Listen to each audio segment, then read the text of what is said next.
first saw it, and it was growing everywhere along the roads, and we were trying to do some clearing and planting, I declared war on it because I was told it was a noxious weed. And the only thing that seemed strange was it had the nickname milkweed, but like dandelion, but there was no white sap in it. Right. It just snapped, and it seemed relatively dry. But still, I was pulling them up by the hundreds. I would make a challenge to myself. Okay, this morning I'll do 200. That afternoon I'll do 300. Next day I'll do 200 again. And that went on for weeks and weeks. And one day my wife tasted it because she said it looked nice and soft and tender. And she said, "Oh, this tastes too good to be a weed." I would not eat it. So, but what I agreed to do was to find out what it is. And I went to the CTAR, and I went to the ag department, and I went to I think it was another agency I went to, and nobody knew what it was other than it was a weed. So I sat down at Borders day after day, every time I was in town, and I finally found something that looked like it, and confirmed later that was actually what it is. It's called Chrysosephalum. That's the botanical name. Chrysosephalum. Now I know.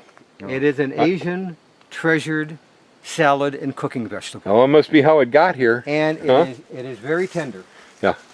See now, the small leaves. All I've ever done with this is to pull it out, just like you were originally doing. Grows year round. Oh, I want to try that. And then one day we noticed a mutation. Purple. You got a purple one. Now there is purplish on the stems of some that I thought was due to some nutritional lacking. Yeah. But now, so we cultivate So you got a the purple as for? well. I'll be darned. But we let it grow everywhere we can because number one, it's year-round food. And when they get big and tall and they're overgrowing someplace, we just cut them down and use them as green manure. Meme? Sapote. Meme sapote. Meme sapote. Meme sapote. How's that do for you here? Slow. It's This growing. is not fruited. We have not had any fruit from it. How We have lo- lots of Relenia. How long you been at it with this? It was probably in a bag for 2 years. Been growing here for probably 3 or 4. Okay. So it's probably pretty close. That's the eye. Uh-huh. Down our other path, if we can get to it. May not do it today, but I have 2 that are fruiting. Oh, yeah. And the fruit is also green Striped. and white. It's striped like a Yeah, zebra. I've seen that. Might have seen it at your place before, actually. Oh yeah, you got quite a mound of compost here to Yeah. keep it moist and healthy. Yeah, it's a beautiful heap of Now, soil. we're- So you have, I mean, looking around here, you have a food forest and ornamentals growing literally everywhere I look. I mean, that's coffee over there. You got coleus in front of it. You got There's another papaya that we planted. yeah. We didn't think papayas would do well, but look over here. I saw some good ones. Right here, we walked right Yeah. by. They look good. What's your what do you think your trick is on that? When you say you didn't think they'd do well, and they haven't done that well for me down the road. Drainage, Drainage. cinder, very little dirt and a lot of cinder. Okay. So they really got to have the water going down faster on the bottom, huh? Yep. Well, that makes sense because when they grow them in Kapoho, that's nothing. And you know, we get mediocre success. This is the best we've ever had. Usually we'll have a tree here and a tree there with some. But if we get 2 weeks of rain, we get no fruit because they're molding on the trees. Our goal is walking gardens where we can have tours and show people around and enjoy our environment because really our lifestyle is gardening in the forest. Yeah. That's what. Now that I'm retired, I only work 7 days a week. No, it's great.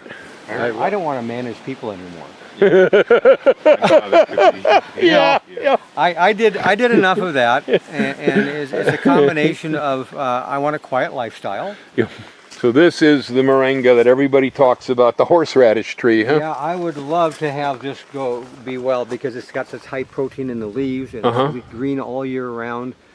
But we can't get enough to make it really a viable food crop. Maybe something will pop where we see how to have it work better. But we have so much growing that we're never short for food. No. At least not for produce.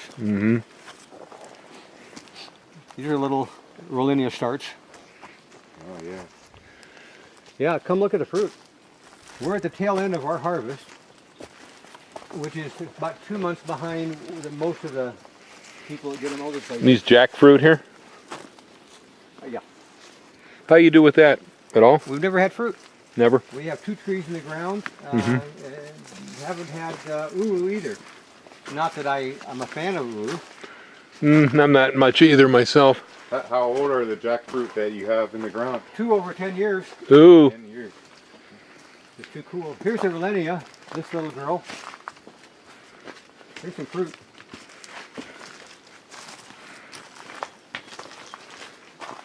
They'll turn a bright yellow. Yeah, Rolenia. And to me, that's a favorite fruit. I never heard of it till I moved here, and it's the #1 fruit now. Lemon meringue custard. This banana over here doesn't look too unusual. What is that one? That's the favorite apple banana. That's what I thought. All right, I was going to guess. And it's about probably a month, 6 weeks off from But I was being afraid to filled out. guess on Marvin's farm because you have so many kinds. So the apples, how tall do they get about? This is dwarf. So, yeah, like 15 feet. Yeah.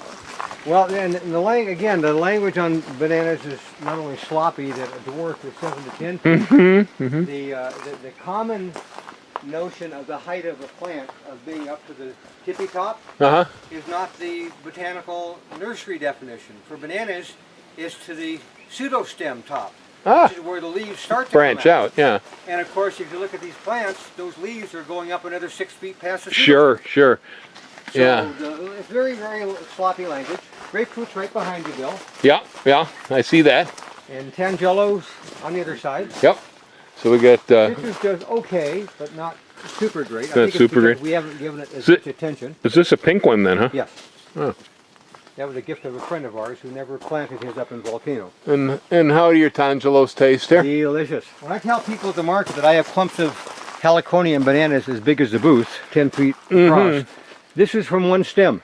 Oh my goodness. One rhizome. And one rhizome, and about how long did that take then? 12 years, but it would do that in 5 years. But you're harvesting off this too, though, no? Not this one. These Oh, two, okay. we let go just to see how big they'd get. I see, okay. And look back here, you'll see more. Holy smoke! You got so much cover in here, the ground's dry. This is where we come to work when it's hot outside. Oh, wow! It's an easy 5 to 10 degrees cooler under the cover of the forest. I guess it is. It's covered in here really well. Man, oh man, what a thing. Well, you got more heliconia than I ever seen anywhere. Where would you acquire all the heliconias here on the island, or did you bring stuff? We actually brought some in from Puerto Rico. I think we brought, no, I don't know if we got the Columbia order or not. I don't know if that happened. But we have more varieties of heliconia than we do of bananas. There are over 80 varieties of heliconias. You know, our delusions of grandiosity were not realized when we first moved onto the property. With hindsight, I'm pretty certain that an acre is more than enough for a couple to work by hand. To show you how entrenched the insanity is, we keep clearing and planting.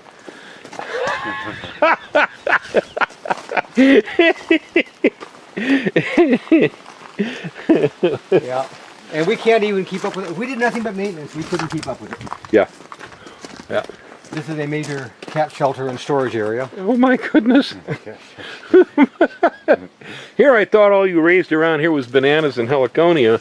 And you can see when the pickup's not hauling mulch. It's hauling cats, yeah.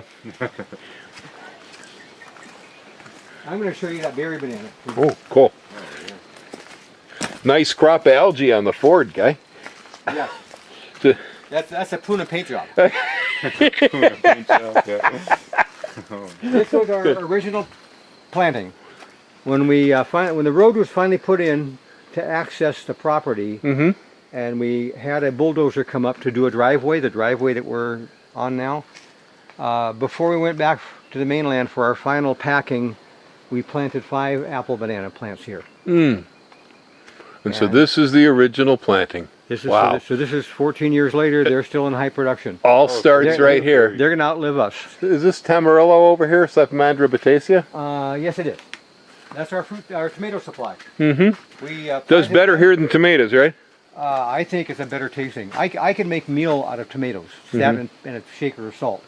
But Tamarillo has a much more fruity flavor. So this is a tomato tree. Tomato tree. We get 2 crops a year. Probably have about 10 trees in production. And you're not having disease problems with this like with the true tomato here? No, but they do go through a relatively short aging process. They tend to die off at 8-10 years. We read that, so we were prepared. That's We normal started for the planting plant. another round. Yeah, yeah. But this one was volunteer. Yeah. Came out of a compost mound. Avocado is Yeah. a volunteer. You know, wow, that's a nice size. we were told you got to buy a grafted avocado from a nursery. Buckets you got here. It's a duckweed. Oh, duckweed. Yeah, Salvinia. Since it generates nitrogen, we put them in open buckets to give us fertilizing water. So Mm, we're fertilizing with nitrogen-infused water. Mm-hmm. Oh, permaculture. Yeah, that's a great idea. Nice. Just take a handful, put them in another bucket, fills up the top of it again. Hmm. And so it's again another nature process. This Naranja over here, you do okay with this one here? Yeah. It does all right? We do great. I- Fabulous. You got any trick? Because mine just doesn't seem to do too much. Wet. Wet. Okay. And food. Lots of food. Food. Okay. Haven't been feeding Yeah, mine. you can have this in standing water, you know, boggy, soaking, Uh-huh. roots wet all the time. It loves it. This is Star Apple. Yeah. How's this do? Tree looks good. No fruit. No fruit, but the tree looks good. And not only good, it's gorgeous. At night, the leaves. Iridescence. Yes. Isn't that gorgeous? Yeah, I love that. I love the backside of the foliage on these. Oh, God, that's stunning. I've planted some with the hope I might be able to eat it one of these us days. too. Yeah, well, one of my friends said, you know, if you don't plant it, you'll never know. That's true. That's it. And what is this? Allspice or what is this thing? I don't know. You don't know. My wife could tell you. My brain tells me it's allspice. What a thing. Oh, okay, now, I didn't ask this question, I guess, or at least you may have said it and I didn't. How long you been at this here? We moved onto the property in 2001. Wow. Wow. And it took us probably a year just to figure out a clue. Now we have a few clues. The point on Mamaki is that the tea is healthy, it's good for you, or what? Well, it's a tradition. It's in the Hawaiian custom of highly used medicinal plant, and they got a long list of things they say it's good for. From what I've picked up from more objective information, is that it does have an effect on lowering cholesterol and lowers blood pressure. Well, that one wouldn't hurt me. Yeah, we eat the leaves as a salad, and V makes the tea out of the green leaves. So which banana is this one This now? is the berry banana. That's the berry. This is fabulous. That rack up there is about ready. That could be turning any time. This one just came out. But that rack up there, that's got to be 60 pounds. I know I yanked down some Chinese banana over at my place the other day. It was a little too far from the house. I decided to take the car over and carry it back to the house because, man, these things get heavy, don't they? Yeah, I used to climb up on a 20-foot ladder and carry that down. But I almost slipped twice. It and just over the isn't years worth I it, huh? decided, no, that's not worth my risk. No. You introduced me to this banana, and it's really fabulous in that it's the only banana I've ever tasted that really does taste like a raspberry. You must have it mixed with apple too, then? No, this is one clump of berry banana. Oh, so that's berry back here too, then, huh? Yeah, all the way around that. That clump The whole thing. Probably about 12 feet in diameter. Wow. About 20 feet tall, yeah. Yeah, isn't 18 to 20 clump. feet. Good right? size And this plant. came from one corn, one baby. And when I got it, I was told it was a different kind of a banana, but it was impossible to be what it was told because the one that we were told was called a fe'i that grows straight up in the air from Tahiti. I'm, no banana expert, but already I'm having problems with banana nomenclature that I'll buy something under one name, plant it, and realize, for instance, I have ice cream banana or Java Blue or Rhino's Horn on the mainland, but I also have ice cream banana here in Hawaii. They are not the same banana. They're not the same banana. There's no way they are. Well, if we reflect back to the notion of GMO, bananas are very inclined, or reasonably inclined to mutate naturally. Sport. They just would produce a sport, huh? Yeah, so... that could be what happened then. Yeah. Especially when you move... A lot of misnamed. A lot of improperly named and referred to bananas. Oh, well, totally. The guy in the greenhouse is putting tags out to give a bundle of tags here and down the road.